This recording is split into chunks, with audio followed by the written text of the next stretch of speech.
जो हमारा टॉपिक है वो 9th क्लास की केमिस्ट्री है। हम टॉपिक वाइज लेके चलेंगे पूरी 9th क्लास की केमिस्ट्री को। 9th क्लास की सबसे पहले 9th क्लास की केमिस्ट्री की बुक ख़त्म करेंगे, फिर 10th की, फिर फर्स्ट ईयर की एंड फिर सेकंड ईयर की, फिर सो ऑन। ठीक है। अब जो केमिस्ट्री की डेफिनेशन आपकी 9th क्लास की बुक में लिखी हुई है ना, वो ये है: chemistry is defined as that investigates the materials of universe and the changes that these materials undergo. यानी कि आपकी केमिस्ट्री बताती है कि यूनिवर्स के अंदर कौन कौन से मटेरियल्स हैं और वो मटेरियल्स के दरमियान में क्या चेंजेस हो रही हैं। इस चीज़ की इन्वेस्टिगेशन को कहा गया है chemistry. It deals with the composition, बनता कैसे है, स्ट्रक्चर, उसका स्ट्रक्चर क्या है, प्रॉपर्टीज़, उसकी प्रॉपर्टीज़ क्या हैं, बिहेवियर क्या है उसका, and changes of matter and energy. ठीक है। अब उसकी चेंज ऑफ मैटर कैसे हो रही है, या फिर कौन सी चेंज ऑफ मैटर है उसके अंदर, और उसके अंदर एनर्जी कैसी है, इसको कहा जाता है केमिस्ट्री। ये आपकी 9th क्लास की डेफिनेशन बुक में है डेफिनेशन। अब उससे अगला टॉपिक है ब्रांचेस ऑफ केमिस्ट्री। केमिस्ट्री की कौन कौन सी ब्रांचेस हैं। पहली ब्रांच है ऑर्गेनिक केमिस्ट्री।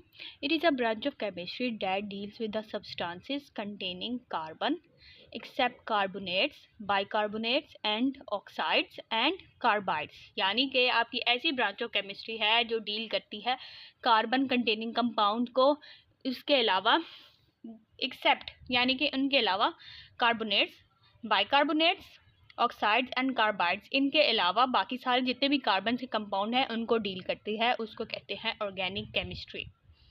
दूसरी हेडिंग है आपकी inorganic chemistry. That deals with the elements and their compound except organic compound. यानी कि ऐसे एलिमेंट्स और उनके compound except organic compound. Organic compound हमने अंदर डिस्कस कर लिए थे ऑर्गेनिक केमिस्ट्री में, और अब बाकी जो एलिमेंट्स रह जाते हैं ना, उनको हम इनऑर्गेनिक केमिस्ट्री में डील करते हैं, उनकी स्टडी करते हैं। नंबर 3 है physical chemistry.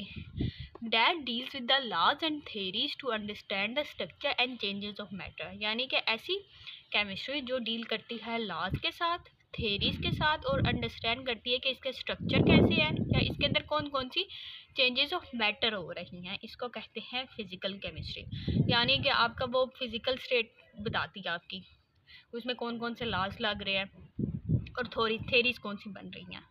Analytical chemistry that deals with the method and instrument for determining the composition and properties of matter। यानी कि जोन सी भी केमिस्ट्री आपको वो इंस्ट्रूमेंट से यूज़ होगी, जो मेथड उस इंस्ट्रूमेंट के लिए यूज़ की जाती है, वो यानी कि मेथड और इंस्ट्रूमेंट यूज़ किए जाते हैं डिटरमाइन करने के लिए कि आपका कौन सा कंपाउंड है, पता चलाने के लिए कि आपका कौन सा कंपाउंड है, उसकी कितनी कंपोजिशन है और उसके प्रॉपर्टीज़ क्या है, उसको कहा जाता है एनालिटिकल केमिस्ट्री। ये ज़्यादातर इंडस्ट्रीज़ वगैरह में यूज़ होती है एनालिटिकल केमिस्ट्री। नंबर 5 है biochemistry. That deals with the physical and chemical changes that occur in living organism. यानी कि ऐसे फिजिकल और केमिकल चेंजेस जो लिविंग ऑर्गेनिज्म में हो रहे हैं उसको कहा जाता है बायोकेमिस्ट्री। नंबर 6 है environmental chemistry that deals with the study of chemicals and toxic substances that pollute the environment and their adverse effect on human beings। यानी कि ऐसी स्टडी केमिस्ट्री की जो आपकी केमिकल और केमिकल चेंजेस कर रही है इन्वायरमेंट में, या और उसके टॉक्सिक सब्सटेंस होते हैं जो पोल्यूट कर रहे हैं आपके इन्वायरमेंट को, उनके इफेक्ट्स ह्यूमन बींग्स पे, इसकी स्टडी को कहते हैं इन्वायरमेंटल केमिस्ट्री। इन्वायरमेंट में जोन से भी चेंजेस हो रहे हैं केमिकल की वजह से और उनके इफेक्ट क्या है आपकी ह्यूमन बींग पर, उसको कहा जाता है इन्वायरमेंटल केमिस्ट्री। नंबर 7 है industrial chemistry. That deals with the large scale production of chemical substances. Industrial chemistry कौन सी है, यानी कि आप जो से भी केमिकल की रिएक्शंस करवा के आपने कोई लार्ज स्केल प्रोडक्शन की है किसी भी कंपाउंड की, उसको कहा जाता है इंडस्ट्रियल केमिस्ट्री। या कैसे कौन सी हो सकती हैं, ये जो सरफ की हो सकती है, सोप की हो सकती है, जितने भी केमिकल्स हैं और उनकी। The 8th one is medicinal chemistry. Deals with the interaction between drugs and biological targets as well as the development of new medicinal agents। Medicinal chemistry है, यानी कि आप जो केमिस्ट्री होती हैं दवाइयाँ बनाने के लिए इस्तेमाल होती हैं, जो मेडिसिन बनाने के लिए यूज़ होती हैं।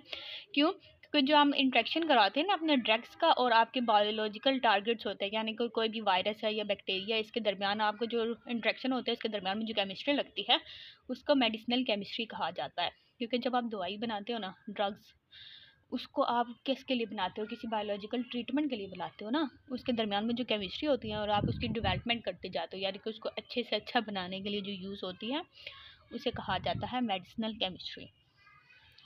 नंबर 9 है polymer chemistry, that focuses on the study of polymers, their types, properties, uses, importance and types of polymerisation. अच्छा, पॉलीमर केमिस्ट्री क्या होती है? जो आप स्टडी करते हैं पॉलीमर्स की, उनके कौन से टाइप्स की हैं, उनकी प्रॉपर्टीज़ क्या हैं, किस तरह यूज़ होंगी, क्या उसकी इंपॉर्टेंस है और क्या क्या पॉलीमराइजेशन हो रही है। ठीक है, अब ये पॉलीमर्स कौन से होते हैं? जो प्लास्टिक की शेप्स नहीं होते, उनको पॉलीमर्स कहा जाता है। नंबर 10 है geochemistry, that deals with the study of chemical composition, distribution, transformation of elements and compounds in earth crust, each rock minerals। ऐसी केमिस्ट्री जो आपकी ज़मीन के अर्थ क्रस्ट पे हो रही है, उसको कहा जाता है, उसकी स्टडी को कहा जाता है जियो केमिस्ट्री। अब ज़मीन पे अर्थ क्रस्ट पे कौन सी केमिस्ट्री होगी? यानी कि आपके जो डिफरेंट रॉक्स होते हैं, उन डिफरेंट रॉक्स किस तरह से कम, वो भी एक तो एलिमेंट्स है ना, रॉक्स और मिनरल्स, ये इनकी ट्रांसफॉर्मेशन कैसे हो रही है, ये कैसे बन रहे हैं, इनके अंदर क्या क्या कंपाउंड्स प्रेजेंट है, इसकी सारी स्टडी को कहा जाता है geochemistry. Number 1 is nuclear chemistry, that deals with the changes that occur in atomic nuclei. यानी कि ऐसी केमिस्ट्री जो यूज़ होती है न्यूक्लियर एटॉमिक बम्स बनाने के लिए, उसको कहा जाता है nuclear chemistry. Number 12 is astrochemistry, that deals with the study of chemical processes and reactions that occur in astronomical environment such as stars, planets, comets and intracellular space। यानी कि ऐसी केमिस्ट्री जो आपको बताती है कि आपकी खला में, स्टार्स के पास, प्लैनेट्स में, कॉमेट्स में, डिफरेंट आपकी अर्थ से ऊपर बाहर, ठीक है, जितनी भी आपके स्पेस में जितने भी रिएक्शंस हो रहे हैं, उसकी स्टडी को क्या कहते हैं? Astro chemistry. या उनके डिफरेंट भी जितने भी रिएक्शंस हो रहे हैं, कौन से हो रहे हैं? केमिकल रिएक्शंस हो रहे हैं। अब उन केमिकल रिएक्शंस की स्टडी को कहा जाता है एस्ट्रो केमिस्ट्री।